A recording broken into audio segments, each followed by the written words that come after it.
Venkatadri express సినిమాతో Telugu తెరకు entry ఇచ్చిన నటి రకుల్ ప్రీత్ సింగ్ తన అందం, అభినయంతో అతి కొద్ది కాలంలోనే తెలుగులో స్టార్ హీరోల సరసన నటించి టాప్ హీరోయిన్‌గా సత్తా చాటుకుంది.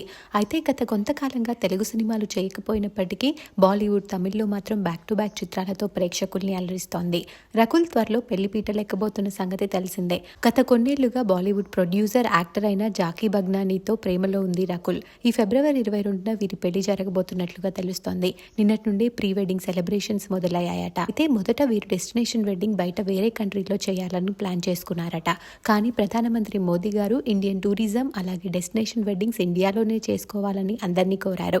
ఆయన అలా స్టేట్మెంట్ ఇచ్చిన వెంటనే రకుల్, జాకీ తమ వెడ్డింగ్ వెన్యూని మార్చేసుకున్నారు. వేరే కంట్రీలో పెళ్లి చేసుకోవాలనుకున్న వీరు గోవాకి తమ వెడ్డింగ్ వెన్యూని మార్చేసుకున్నారు. ఫిబ్రవరి 22న గోవాలో గ్రాండ్ వెడ్డింగ్ ని ప్లాన్ చేసుకున్నారు ఈ జంట.